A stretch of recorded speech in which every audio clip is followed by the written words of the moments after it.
Hello, my wonderful people, my viewers and subscribers all over the world. Good morning, good afternoon, good evening, depending on where you are. Happy New Week, happy Monday, and happy good life to all my fans out there, to my family and the friends. Anywhere where they go, I don't carry waka, don't they come your tomato this morning. I beg you, make one wake up. This one early morning, early Monday broadcast. So now me, be that your one and the only Okute Daily Talk. And I still remember, say, I am that your media man with a difference. And your broadcaster will get better swag. I don't arrive this morning though. In fact, I'm not arriving anywhere. I'm just arriving from my office. So my wonderful people, may we go straight to the reason why we are here. As things that happen though, even a couple, where they happen for the journey. As our people where they come, they beg the Fulani government of Nigeria, say, I beg you, John Tori along, make on come evacuate us. As on one attack the country. Eh? As if that one is not enough.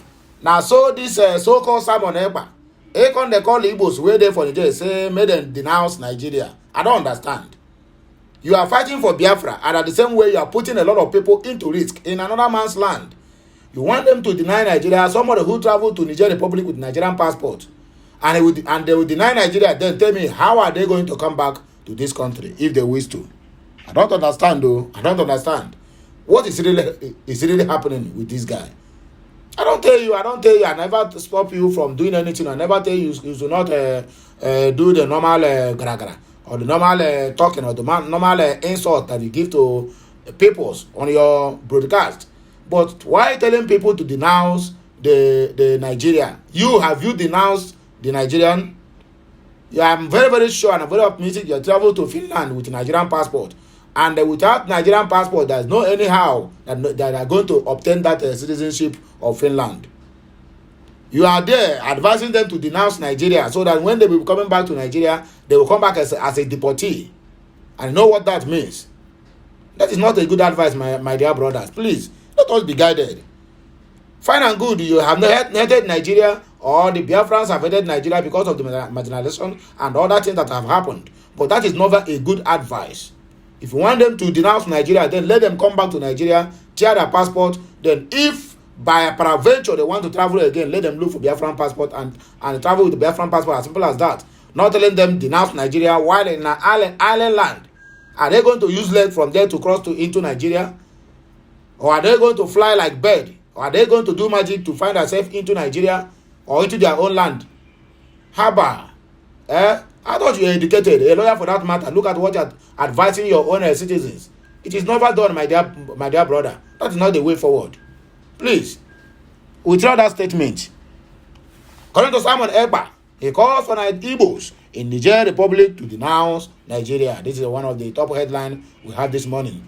According to another source, the message we have here today said, don't make Emefiele a scapegoat. Tunde Bakare tell to federal government, this Tunde Bakare, I don't know where he stand. Whether he stand on the side of politics or he stand on the side of church. Kidnappers kill to and abduct many people in Enugu State. Governor Enugu State, who keep on calling BIAFRANS sit at home that they are the cause of everything.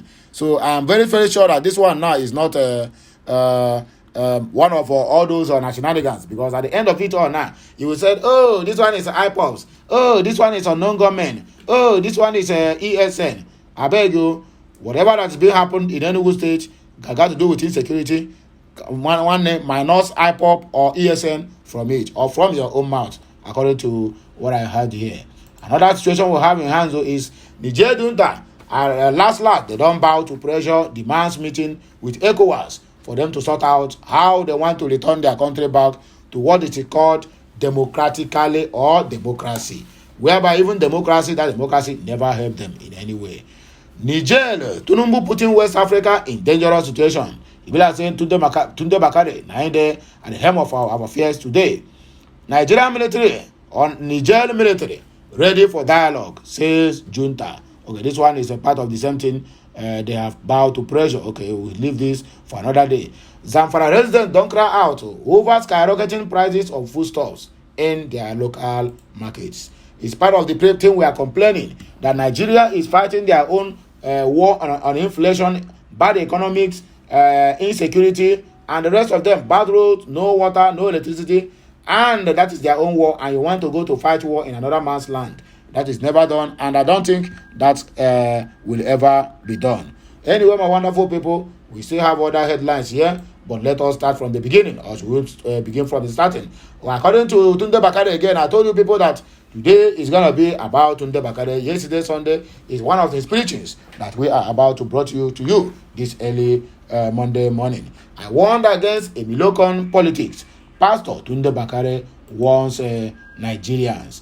Okay, we have another situation at hand here. Primate Ayodele, he already prophecies on the Zimbabwe, Central African Republic, and South Sudan elections that is coming forth. Anyway, this our primate, he don't specialize now in giving prophecy concerning politicians.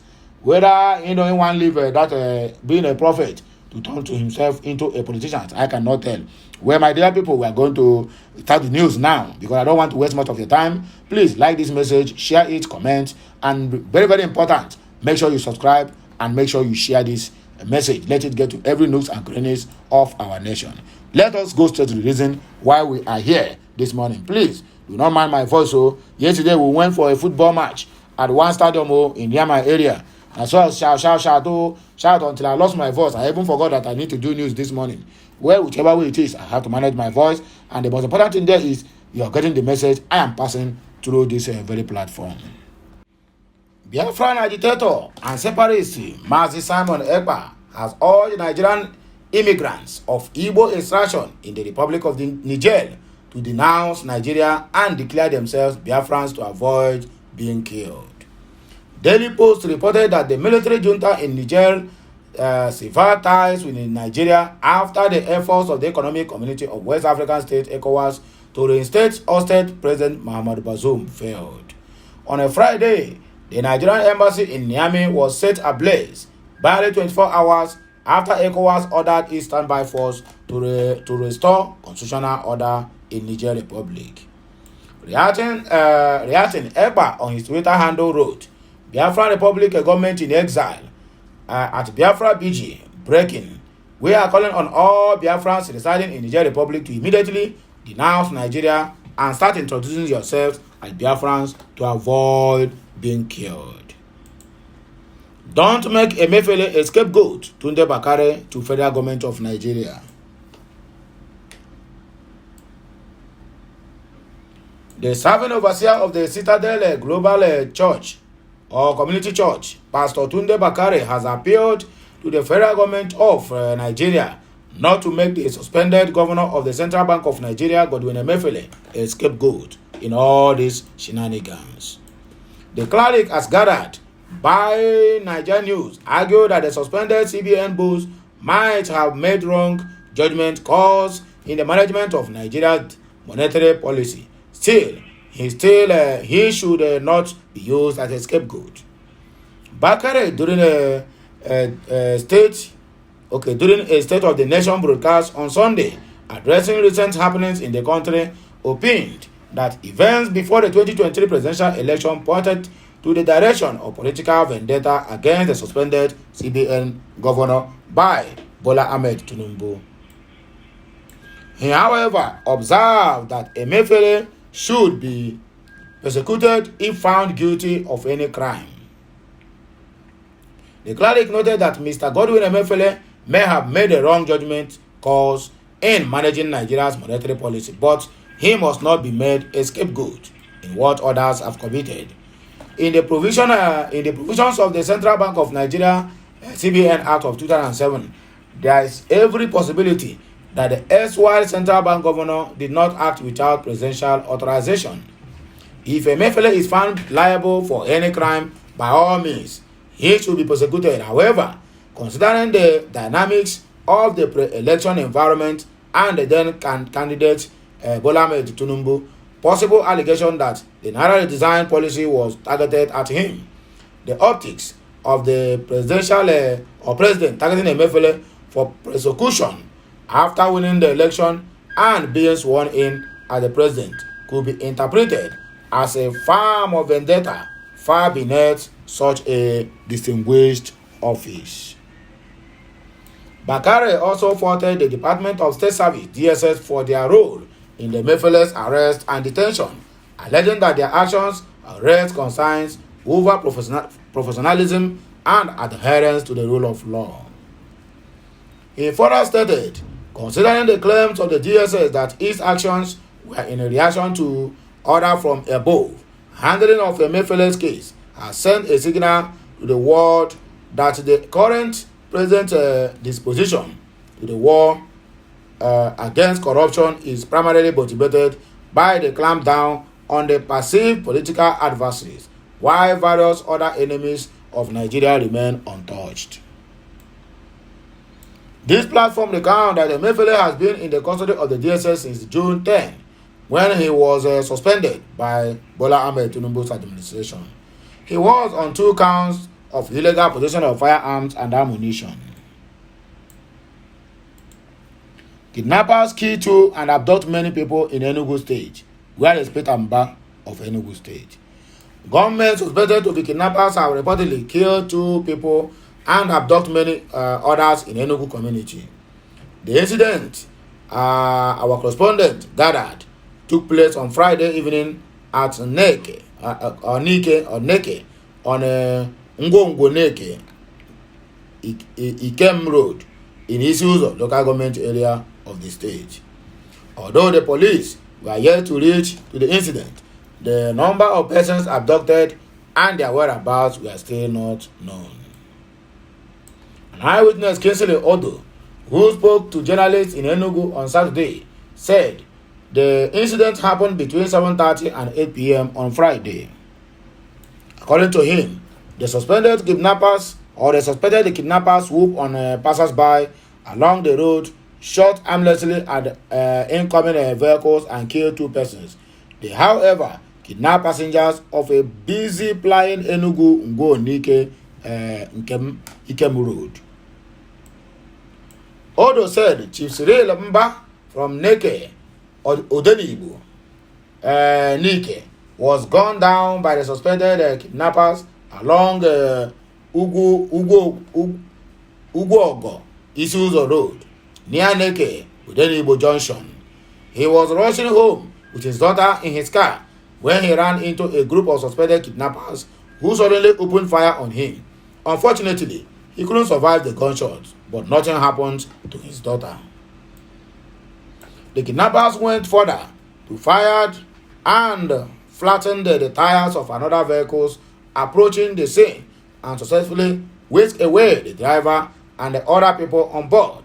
Till now, no one is certain of where they are.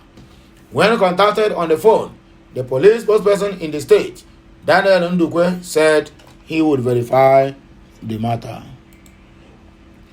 Niger junta bows to pressure, demands meeting with ECOWAS.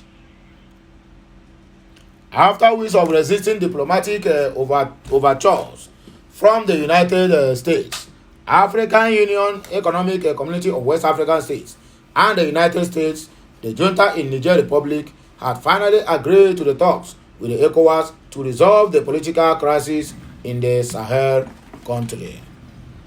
The positive signal from the military leaders followed a meeting with a group of Nigerian Islamic clerics in Niamey on Saturday. The Ulamas, led by Sheikh Bala Lao, met with the group leader, General Abdurrahman Tichani, for several hours, where they deliberated on all the issues, including the demand of ECOWAS leaders that former President Muhammadu Bazoum be reinstated. The newly appointed Prime Minister, Ali Zaine, confirmed that the junta was ready for a dialogue, expressing hope that the talks with ECOWAS will take place in the next few days. Zaine noted, "We have agreed and the leader of our country has given the green light for dialogue. They will now go back and inform the Nigerian president what they have heard from us. We hope in the coming days the ECOWAS will come here to meet us to discuss how the sanctions imposed against us will be lifted." The junta has defiantly refused to yield to entities and diplomatic pressure to reinstate Bazoum, who has been in detention at his residence since the takeover on July of 26. Following the coup, the ECOWAS imposed several sanctions on the Francophone country, including cutting off electricity supply to Niger, to compel the military leaders to reinstate the ousted President Bazoum of Niger. Nigeria is the major supplier of electricity to the country, considered one of the poorest nations in the world, whereby they are one of the richest we have in the world. France, what did they call him, have really dealt with these people. Despite the sanctions, the military leaders ignored a one-week ultimatum issued by the ECOWAS to restore democracy and also refused to meet with the delegation led by former military head of state Abdulsalami Abubakar. Similarly, the junta refused to grant an audience to the acting United States Deputy Secretary of the State, Victoria Nuland. Also planned by a joint UN African Union ECOWAS delegation to visit Niamey last Tuesday was aborted after the coup leaders said they were unable to meet with the mission.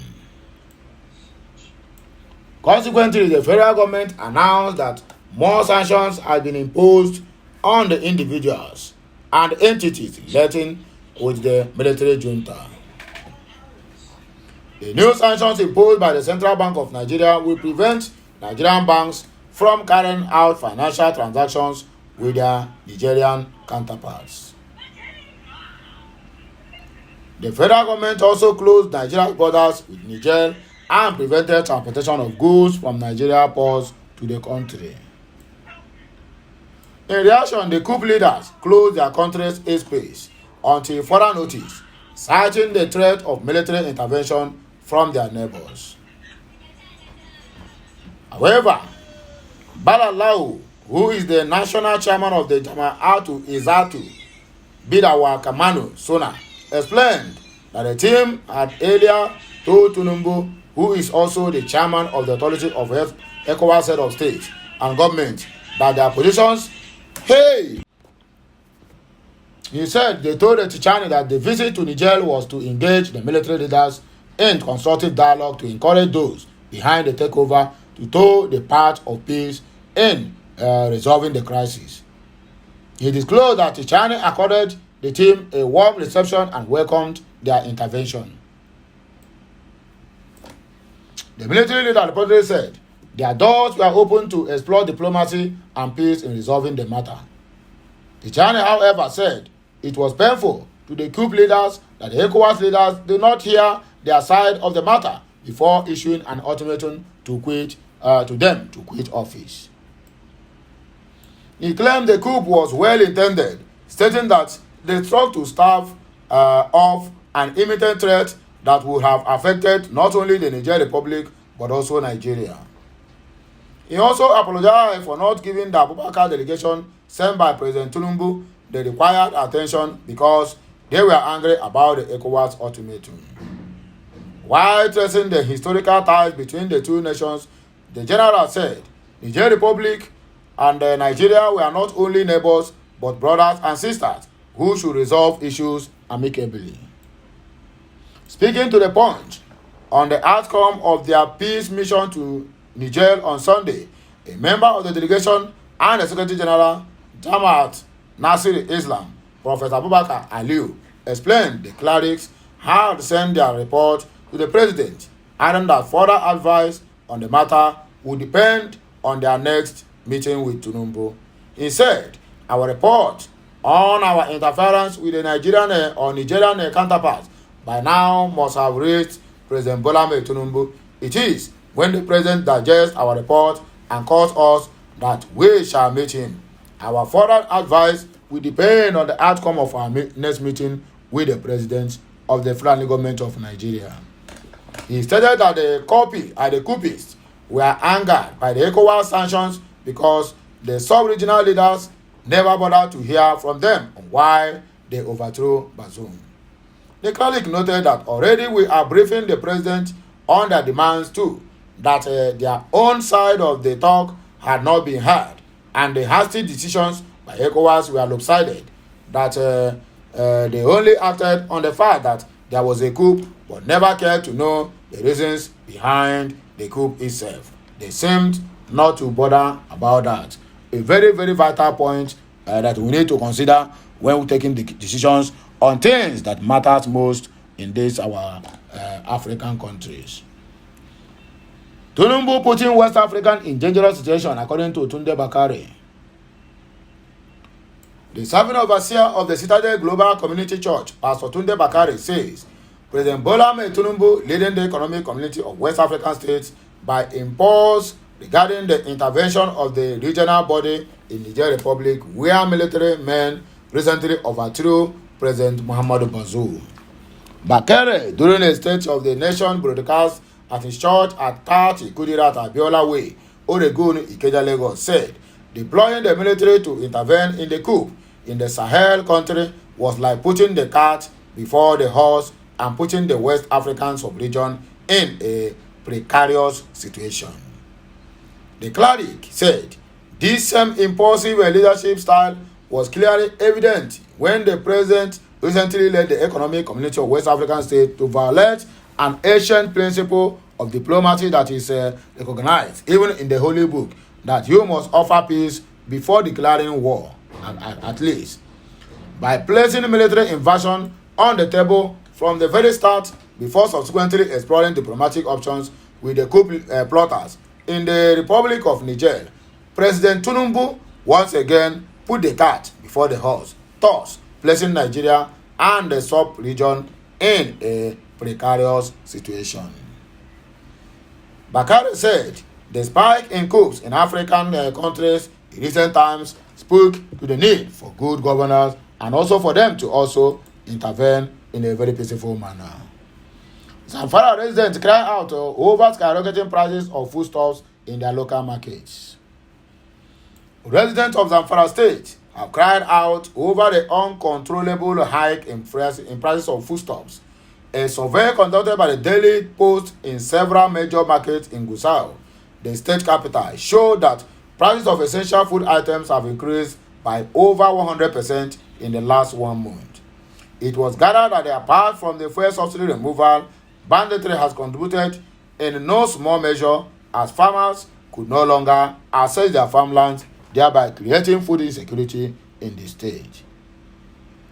Fielding questions from our correspondent, Wan Suleiman Abubakar, a foodstuff seller in Gusau Central Market, said the rise in the prices of key food items was worsened by the recent subsidy removal. A bag of maize that sold for about 26,000 naira between May and June 2023 has increased to between 55,000 and 57,000 naira per 100 kg bag. A bag of Guinea corn that sold for 21,000 naira has skyrocketed to 54,000 naira, and a bag of millet has risen from its usual price of 20,000 naira to 45,000. A bag of rice foreign that moved from 27,000 naira in May 2023 to 40,000, while a kilo of local rice that sold for 1,200 had jumped to 2,000 naira, he said. Checks by this medium revealed that a kilogram of chicken that was previously sold for 800 naira now goes for 1,003, while a crate of egg that was sold for 1,000 naira now goes for the range of 2,000 to 2,100. Alhaji Bala Usman, an economic expert, said many citizens now ate what was at their disposal and not what they desired. Majority of the people ate what is available and not what they want because of the current inflation, he said. I warned against Emilokan politics, Pastor Tunde Bakare. Na your matter, I will carry on today. The serving overseer of the Citadel Global Church, a community church, Pastor Tunde Bakare, on Sunday reminded his members that he had warned Nigerians about the dangers of Emilokan politics. Emilokan, a Yoruba phrase meaning "it is my turn," became popular during President Bola Ahmed Tinubu's campaign ahead of the 2023 general elections. Bakare claimed that Emilokan is a tendency towards authoritarianism. The cleric said, "I'm reminded of the warning that I sounded to Nigerians in January in my address titled Bridging the Gap Between Politics and Governance. I warned that The politics of entitlement, the Milocon type of politics, would breed an imperial presidency, one that will slide towards dictatorship and will be intolerant of dissent. Bakare also expressed skepticism about ECOWAS proposed military intervention in the Niger Republic. He said local support for Nigeria by Nigerians is at an all-time low. It is therefore counterproductive to engage in warfare. While we condemn the attacks in West Africa, we recognize that the situation calls for deep introspection on the part of African leaders. We call upon Nigeria at this time to provide good leadership. The real question is whether President Tinubu has the capacity to provide moral leadership even in the domestic context. Bakare had contested in the last year's All Poverty Congress APC presidential primary, which produced Tinubu as the flag bearers. Prophet Ayodele, Primate Ayodele, releasing prophecies on the Zimbabwe, Central African Republic, and South Sudan election that is coming soon. The leader of Unri Evangelical Spiritual Church, Primate Elijah Ayodele, has issued prophecies on the presidential elections of Zimbabwe, Central African Republic, and the South Sudan. In a statement signed by his media head, Osho Oluwatosin, Primate Ayodele revealed that the president of Zimbabwe will retain his seat, but not through the right means. He explained that the president will employ legal and illegal means to ensure he wins the election. For the opposition, Primate Ayodele stated that they were only wasting money because nothing good will come out of that election for them. However, he warned the president to be prayerful and watchful against the anger of military forces in the country. In Zimbabwe, the president will try everything, including legal and illegal process, to win the election. He will win the election by all means. He will frustrate the opposition, and there will be rigging in the election. The opposition is just wasting their money. It's only God that can make them win. The president has every plan to retain power at all costs. I don't see anything coming out for the opposition. The president should keep his military forces intact. I see the military getting angry over the very particular issue. In the Central African Republic, Primate Ayodele stated that the president will do everything possible to be backed up for the referendum. He warned him to prepare for his health and cope in the country. The president of the Central African Republic will do anything to ensure they back him up in the referendum. He must also pray against a coup in their country. In Southern Sudan, Primate Ayodele called on President Salva Kiir to be careful against attacks on his health. He urged him to pray against being bereaved while stating that there will be a crisis in his cabinet. On the election, the prophet stated that the first vice president, Riek Machar, could cause an upset in the president's ambition. The prophet made it known that if Machar declares his intention to run for office, some officers will dump the incumbent president and support him. South Sudan President Salva Kiir must be careful not to be attacked by health challenges and not to be bereaved. There will be crisis in his cabinet as well. If the first president or the first vice president, according to him, the president must say God's face because there is a plan to attack him. The people will disappoint the president and there will be ethnic and religious interference in the election. On Sudan, Ayodele said, only death of the leaders of the two warring groups or the military junta could end the crisis. Sudan matter isn't going to be easy. The two groups will fight till one of the leaders dies. Despite international political interference, they need God during the crisis. Until the military junta steps down, the rebels will continue to fight. They must agree before peace can come to Sudan, according to Primate Ayodele. And that is the way he take talk. So my good people, and here we go take back our kaya and I go with the go. So I beg, make gonna use this one to step down. I'm coming back again with another big blockbuster because that today, being Monday, is going to be fire for fire.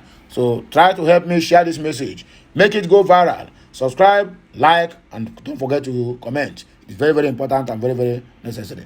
Until I come your way again, I still remain Okute Daily Talk from my own side, bringing to you this early Monday morning broadcast. Have a nice day. And may all you are going to do in this week, may all be prosperous. In anything you lay your hand to do, the good Lord must surely guide, protect you, and preserve you in all ramifications. Bye for now, my wonderful people. KMSE.